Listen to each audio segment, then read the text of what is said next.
Bir gün olmayacağım. Sonsuz, ebedi bir yola çıkıp bir de hiç vaxt qayıtmayacağım. Gördüğüm bu yuxu bir gün sona yetecek. Yuxu mu, kabus mu bilmirəm hələ. Ne kadar elimi qurban vermişəm mən tufana, yelə.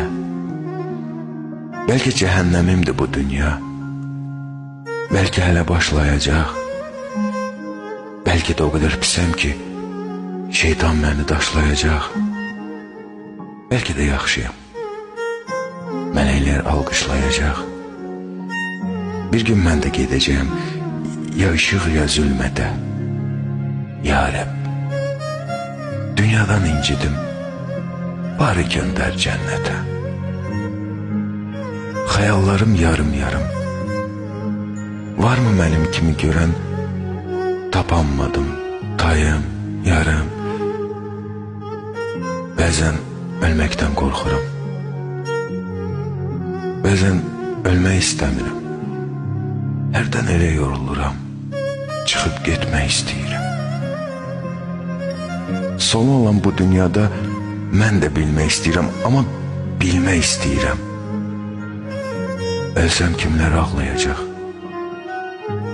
Göz açıq köçüb getsəm gözümü kim bağlayacaq? İnsanları tanımıram. Bilmirəm heç kəsin için. Bilmirəm kim sevinəcək, kimlər qəlbi dağlayacaq. Ölməkdən çox da qorxmuram.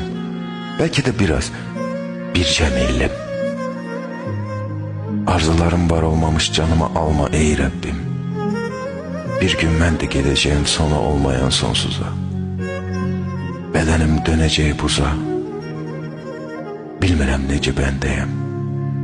Ya dönəcəm torpaq toza, ya da qalxacam ulduza.